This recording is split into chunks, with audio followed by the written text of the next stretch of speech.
जय महाकाल। जय महाकाली। पिताजी, यह प्रश्न एक भक्त के द्वारा पूछा गया है जिनका नाम बिल्ला है। वह लिखते हैं कि पिताजी कहते हैं कि यंत्र का निर्माण स्वयं करना चाहिए, किंतु जब आप यंत्र का निर्माण करेंगे तो अगर आप उसकी शक्ति को झेलने लायक नहीं हैं तो आपकी तबीयत बिगड़ेगी, घर में दिक्कतें आएंगी। तो क्या यह सत्य है? और क्या किसी भी यंत्र का स्वयं निर्माण करना ज्यादा उत्तम है या किसी और से निर्माण करवाना या बना हुआ यंत्र खरीद लेना क्या उचित है? जैसा कि आपने कहा कि यंत्र का निर्माण स्वयं करें या बाजार से लें, आजकल हम लोग देखते हैं कि बाजार में तमाम प्रकार के यंत्र तांबे की प्लेट में या जैसे भी धातु में बने होते हैं। वैसे यंत्र मशीन को भी कहते हैं, और यंत्र जो अध्यात्म मार्ग में हमें सहयोग करता है, तो उस तरह से देखें तो यंत्र हमारे मार्ग में एक तरह से सहयोगी होता है। अब हम अध्यात्म मार्ग में जो यंत्र होते हैं तो उसमें मैंने देखा है कि तांबे की प्लेट में या फिर धातु को गला के भी यंत्र के निर्माण करते हैं, और कागज़ पे भी यंत्र को छाप देते हैं, और दीवार में भी सिंदूर में घी मिला के यंत्र का बीसा यंत्र या ये यंत्रों का निर्माण करते हैं। तो हम देखते हैं यंत्र तब तक चालित नहीं होता है जब तक उसमें ऊर्जा न प्रभावित हो। अगर ऊर्जा नहीं है तो यंत्र बेकार है, वह कोई भी कार्य नहीं करता है। और जो बाजार में यंत्र मिलते हैं, मैंने भी, मेरे पिताजी पहले काली यंत्र था, कुबेर यंत्र था, श्री यंत्र था, कई प्रकार के यंत्र थे, और वे रखते थे, डेली पूजा करते थे, मगर उनसे कोई लाभ नहीं प्राप्त होता। तो एक तरह से यह जो बाजार में बिकते हैं यह हमारी भावनाओं के साथ उनका खिलवाड़ होता है। और यंत्र का जो निर्माण करते हैं, अगर उनके अंदर वह ऊर्जा नहीं प्रभावित है तो वह यंत्र कभी भी पूर्ण रूप से निर्मित नहीं हो पाएगा। जो बाजार में, उनको तो निर्मित करके बेचना है, धन कमाना है, लेकिन वास्तविक अधिकारी वही होता है जो उस ऊर्जा की उत्पत्ति अपने अंदर कर लेता है। जब वह उत्पत्ति उस मानव के अंदर हो जाती है तब वह किसी यंत्र का निर्माण करने में सक्षम हो पाता है, जिसको मैं देखता भी हूँ। कई मंदिरों में यंत्र किसी बहुत सिद्ध पुरुष ने निर्माण करके अपनी ऊर्जा से वहाँ लगाया, या दीवार में या पत्थर में उसको निर्मित किया, फिर वह अपनी ऊर्जा और पूजा से उसमें एक चालक कर दिया कि वह यंत्र चलायमान हो गया। इसमें भी हम देखते हैं कि जो यंत्र का निर्माण होता है उसके लिए हमें सही समय, जैसे कि शुक्ल पक्ष में होना है कि कृष्ण पक्ष में होना है, रात्रि में होना है कि दिन में होना है, कौन से नक्षत्र अधिक उपयोगी हैं, इन सबको देखने के पश्चात ही फिर हमको कि हमारी ऊर्जा उसके लायक है कि नहीं है, आदि तमाम बातों का ध्यान रखा जाता है। और हमारे सनातन धर्म में अगर हम देखें तो जो सतिया होती है वह भी यंत्र ही है, और शिवलिंग महायंत्र मैंने पहले ही कहा है। तो ये सब यंत्र ही हैं जो हमारी ऊर्जा से ही चलायमान होते हैं। जब तक हमारी ऊर्जा इनमें प्रवाहित नहीं होती है तब तक वे निष्क्रिय रहते हैं। तो हम अगर किसी यंत्र का निर्माण करें तो सर्वप्रथम हमको यह देखना चाहिए कि हमारे अंदर वह ऊर्जा है कि नहीं है। और इसमें भी सबसे बड़ी बात यह होती है कि हम यंत्र को निर्मित करके और फिर उसमें नियमित ऊर्जा प्रवाहित नहीं होती, या कुछ समय के लिए, जैसे कि हम देखते हैं कि ऊर्जा प्रवाहित हुई तो 1 वर्ष के लिए या कितने दिन के लिए उसको ऊर्जा प्राप्त हो रही है जिससे वह चलायमान हो। अगर वह ऊर्जा उसको नहीं प्राप्त होगी तो फिर वह निष्क्रिय हो जाता है। और अगर हम देखें तो इस संसार का सबसे बड़ा यंत्र तो हमारा शरीर है।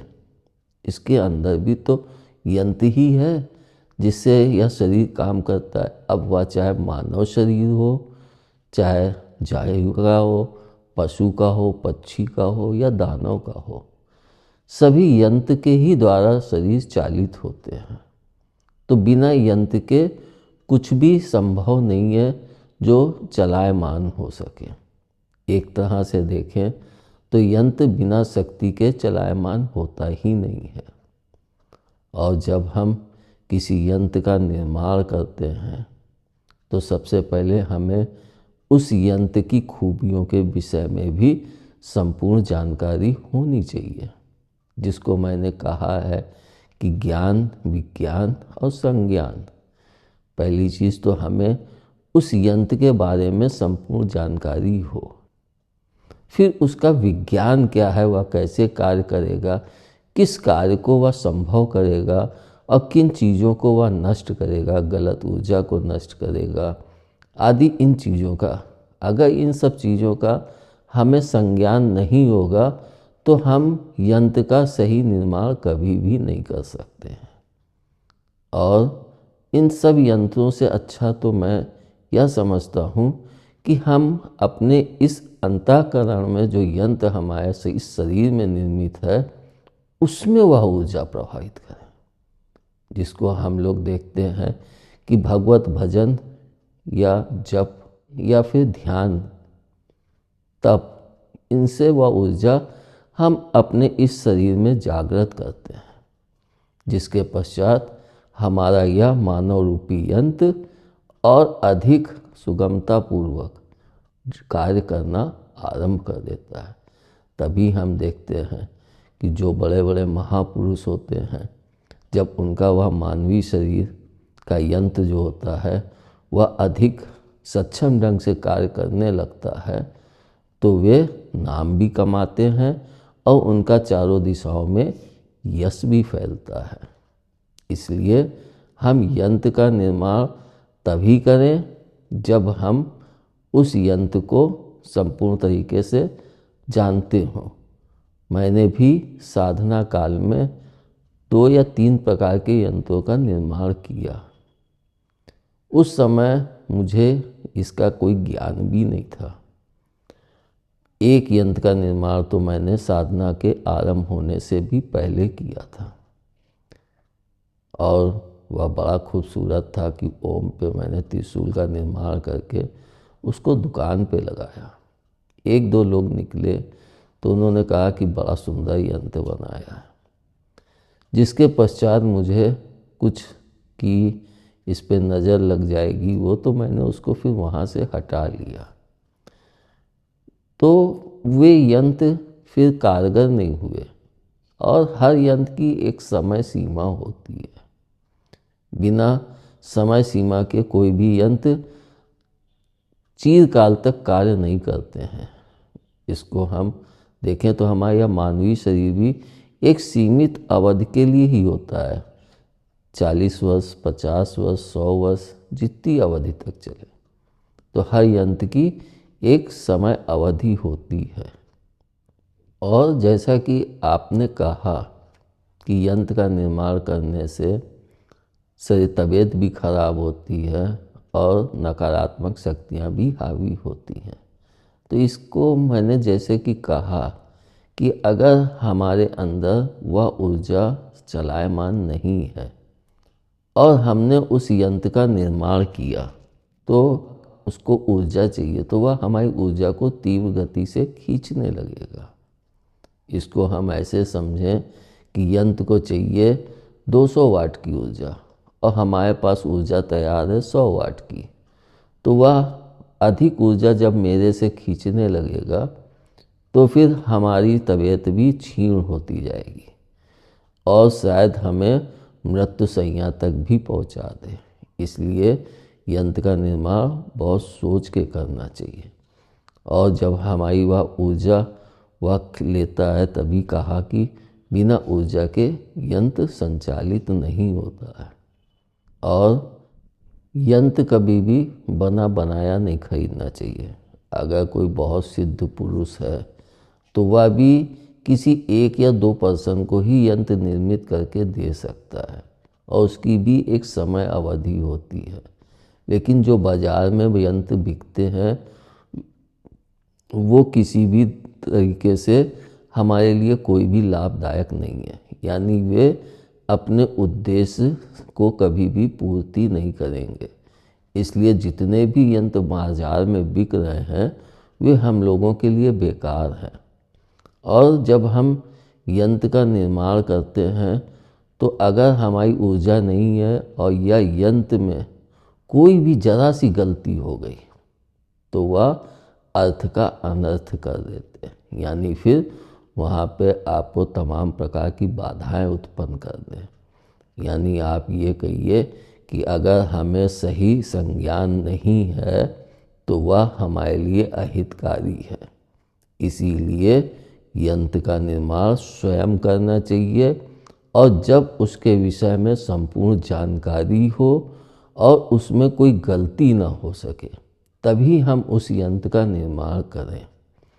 कई धर्मों में कई प्रकार के यंत्र निर्मित किए जाते हैं।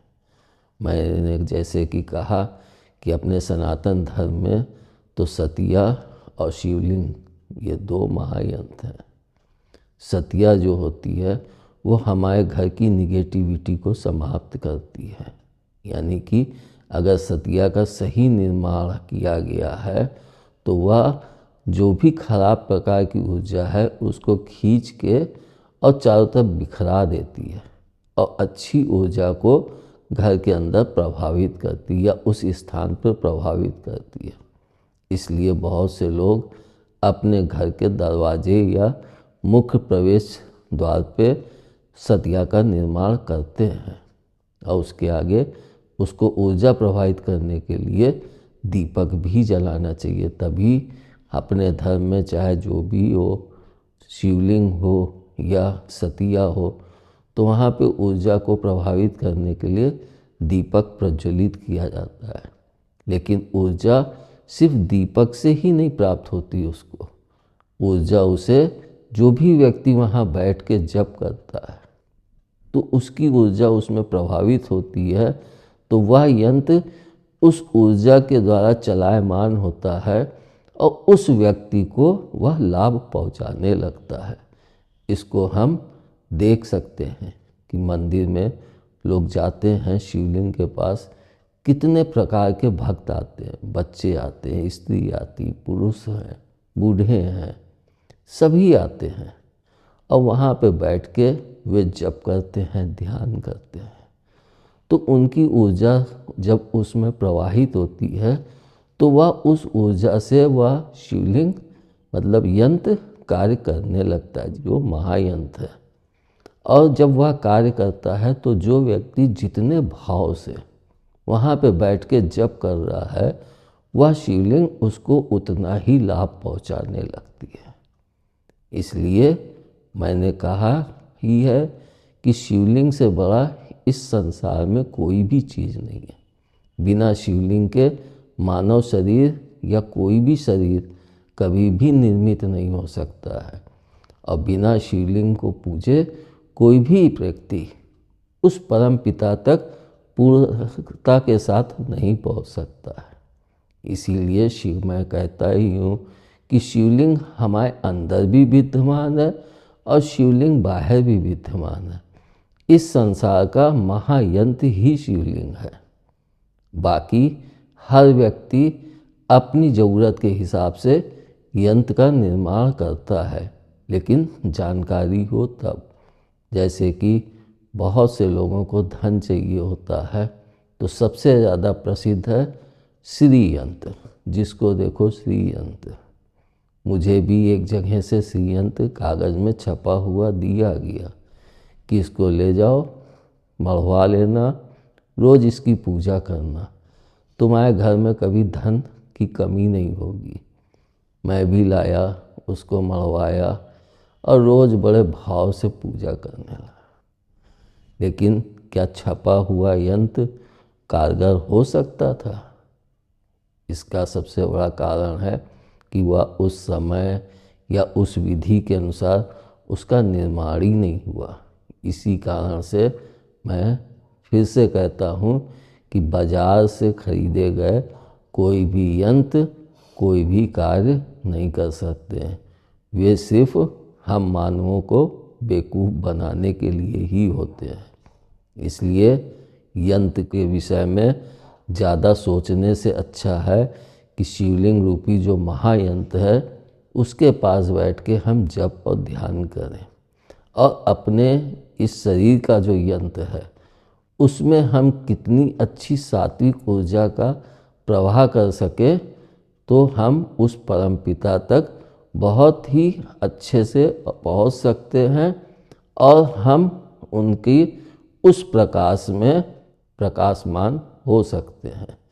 इसलिए अपने अंदर के यंत्र को वह ऊर्जा प्रदान करें, लेकिन हमेशा कोशिश करो या चेष्टा करो ताकि हम भी इस संसार में जन्म लेने के पश्चात अपने इस मानव रूपी यंत्र को एक ऊंचाई तक पहुंचा सके कि लोग हमारे मरने के पश्चात हमें भी याद रख सकें। धन्यवाद। जय महाकाल। जय महाकाली।